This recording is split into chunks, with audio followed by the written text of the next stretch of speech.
Are you the player who chooses the ball for your team, and are you the one who they blame if you get it wrong? Well, I'm here to make sure that doesn't happen anymore.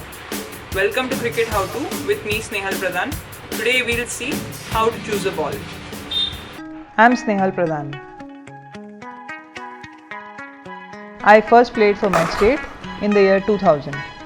In 2005, India under 21, and in 2008, India.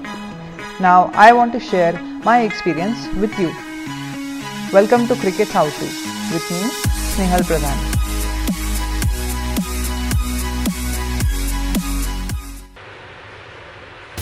So how should you choose a ball?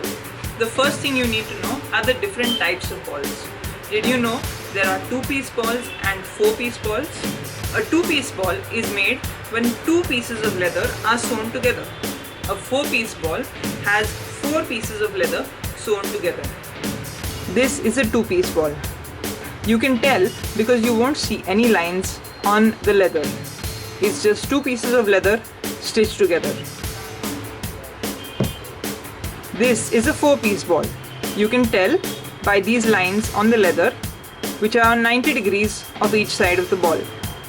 That's 4 pieces of leather, 1, 2 and 3 and 4 stitched together. So what's the difference between the two? Well, a 2-piece ball tends to swing a little more, but they don't last as much. 4-piece balls last really long, which is why they're always used in high-level cricket, but they don't swing as much.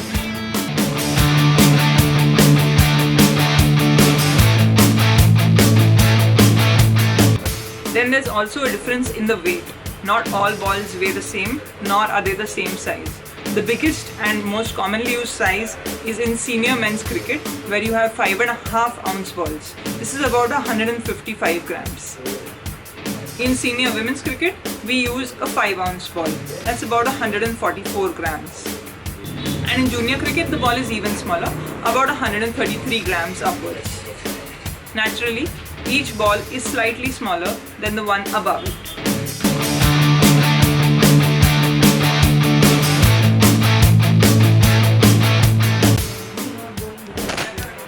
Now when a box of balls is given to you, which one do you choose? The first criteria is fit or size. First, take a ball and see how it fits in your hand, in your bowling grip. You don't want a ball which is too big because it won't fit as nicely in your hands. There's always a slight natural variation between balls, so choose the one which feels slightly smaller to you because they are generally easier to control in your hands. Which brings us to the question of who should choose the ball. It's a good idea to use the person who has the smallest hands in your team to choose the ball. They are the ones most likely to have trouble gripping a bigger ball. Remember, it's not just the fast bowler's job. The entire bowling unit needs to be involved in this.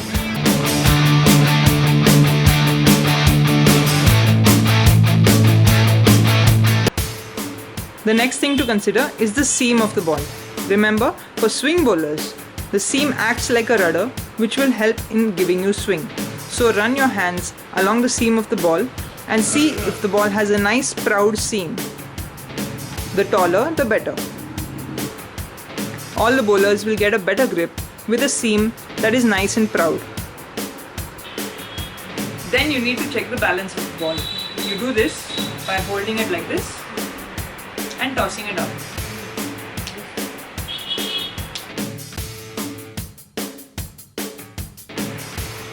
If the seam wobbles while you're tossing it up, that means the balance isn't good. If the seam is erect, that means it's a well-balanced ball. So remember, check out the fit, check if it's the right size, check the seam, and then check the balance. That's all for this episode of Cricket How To. The last one was about batting. You can check it out here or here. The next one is going to be about fielding. Don't miss it, so subscribe to the channel. And if you like this video, please click thumbs up and tell your friends. Remember, cricket is a game, so enjoy while you are playing it. I'm Snehal Pradhan and I'll see you in the next episode.